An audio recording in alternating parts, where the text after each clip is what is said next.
What's up, math people?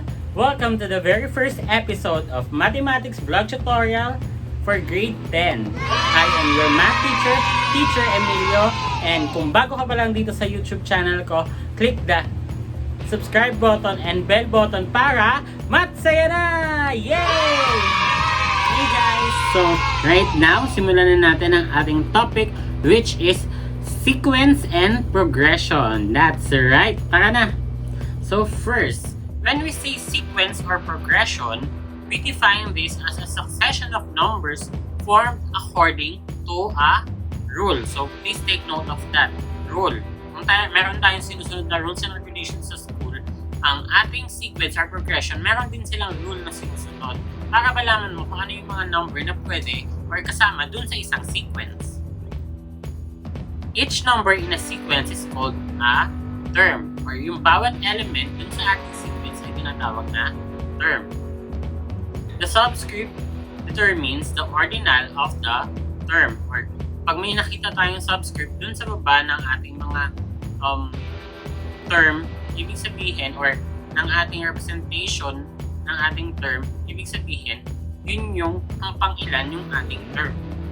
For example, a sub 1 yung nasa subscript niya, so ibig sabihin, this is the first term, while a sub 2 is the second term, and a sub 3 is the third term, and so on.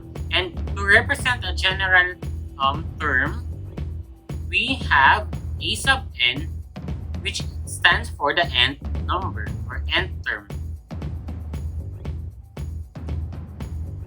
Finite sequence is a kind of sequence with definite number of terms or bounded. Ibig sabihin, ito may katapusan to, natatapos to, parang kayo lang ng ex mo, natapos din agad. Kidding aside, if we have finite, meron din tayong infinite sequence. Pero example muna tayo ng finite sequence. We have 5, 10, 15, 20, 25. So, lima lang yung element or term ng ating sequence na to. Meron siyang first and meron din siyang last term.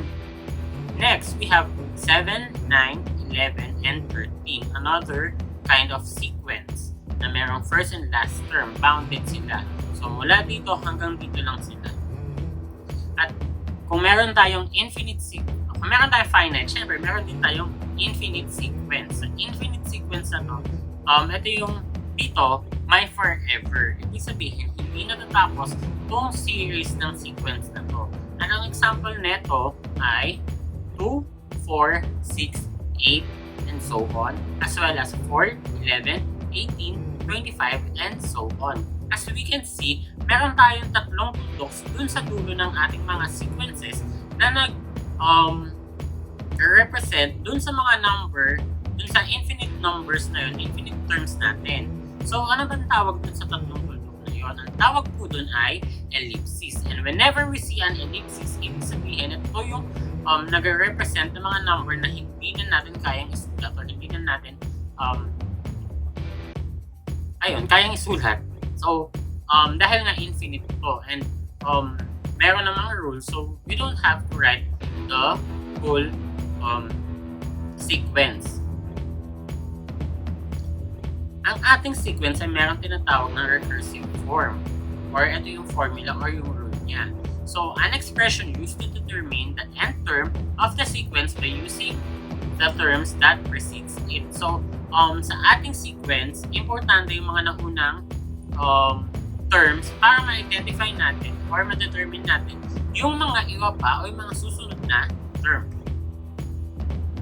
Ang recursive form natin, ito yung tinatawag natin general rule. Ito yung sinusunod natin na formula para makakuha natin yung ating mga missing terms. Let's have an example. Find the next three terms of the sequence 3, 18, 13, 18. So, what can we observe from this sequence? From 3 to 8, from 8 to 13, and 13 to 18. Very good. Nag-a-add lang po tayo ng 5. So, dito sa ating sequence na to, mag-a-add lang tayo ang rule dito is mag-a-add lang ng 5. So, we have The next three terms are 23, 18, and 33. Another example is this one. Write the first three terms and the 50th term of the sequence defined by the general rule a sub n is equal to 3n minus 1. So, how do we do this? Meron tayong general rule na binigay, which is a sub n is equal to 3n minus 1. So, kailangan muna natin hanapin yung first three terms and tignan natin, do we need to find the first 49 terms before finding the 50th term? Check natin yan mamaya. So first, let's have the first term. For the first term, stick tayo dun sa ating general rule that a sub n is equal to 3n minus 1. So, since a sub 1 yung hinahanap natin or yung first term, papalitan natin lahat ng n sa ating formula, sa ating equation ng 1. Ang gatawag doon ay substitution. So, magsa-substitute tayo. A sub 1 is equal to 3 times 1 minus 1. So, kung mapapansin natin, yung subscript na 1, pinalitan niya yung subscript na n. And yung katabi ni 3, yung nakamultiply kay 3 na n, pinalitan ng 1. Or nag-substitute tayo ng 1. Next, so, perform the integrated operation, we will be having 3 minus 1. And the final answer or the first term is 2. Next, for the second term, let's have this one. A sub 2 is equal to 3 times 2 minus 1. Saan ang galing yan? Again, sinubstitute natin. Dahil second term yung hinahanap natin, sinubstitute natin yung ating 2 sa lahat ng n sa ating equation. So, naging a sub 2 is equal to 3n or 3 times 2 minus 1. And what is 3 times 2?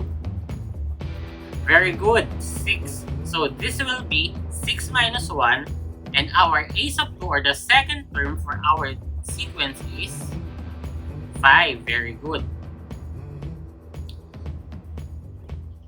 Now, for our third term, we have, papalitan lang din natin yung ating a sub 3 ng, or yung n ng 3 for our third term. So, kung mapapansin natin, a sub 3 is equal to 3 times 3 minus 1, which is equal to 9 minus 1. And for our third term, it will be 8, as you can see on our PowerPoint. Ngayon, hindi na natin kailangan pahanapin yung first 49 term para ma-identify natin yung ating 50th term.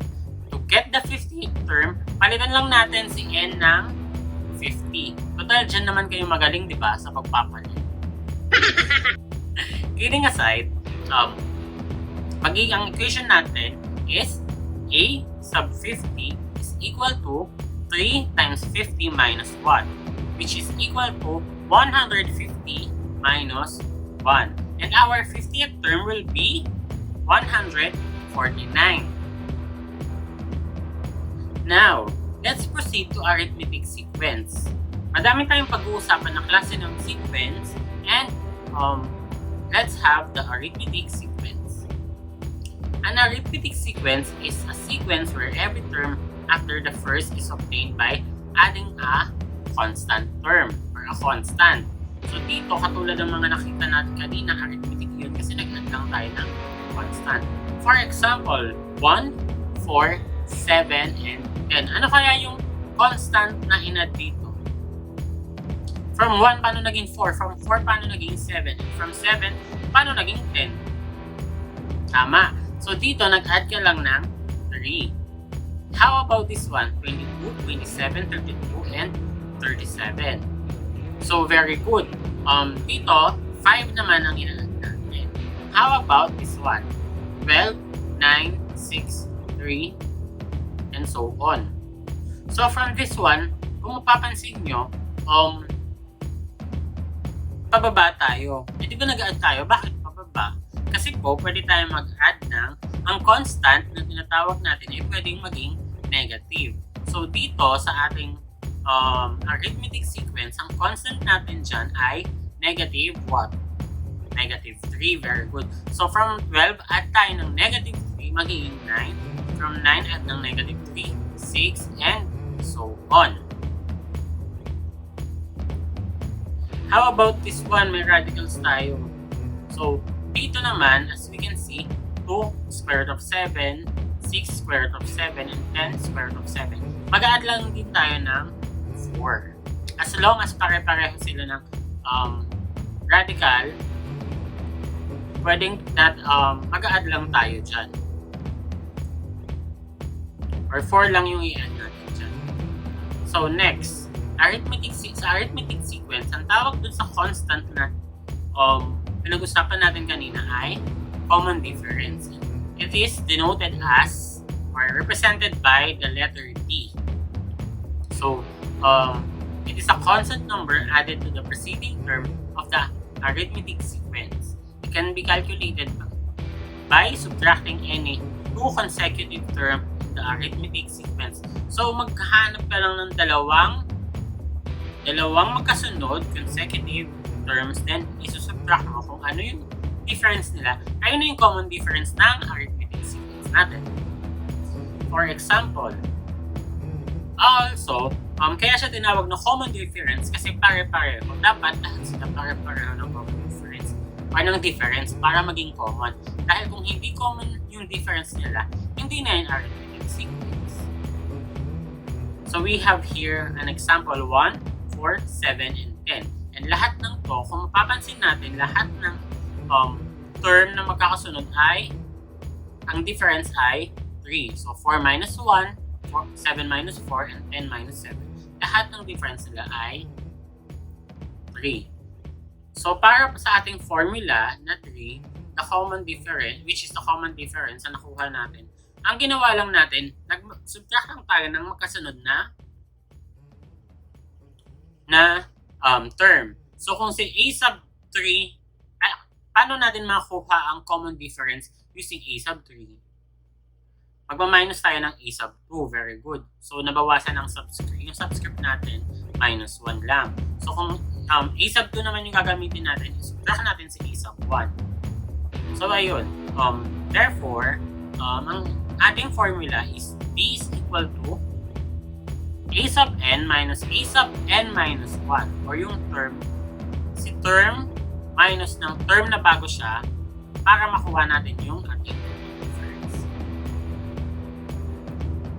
So that's it for today. Kita-kita tayo for our next video and stay tuned for more learning and fun and learning experience. Bye-bye!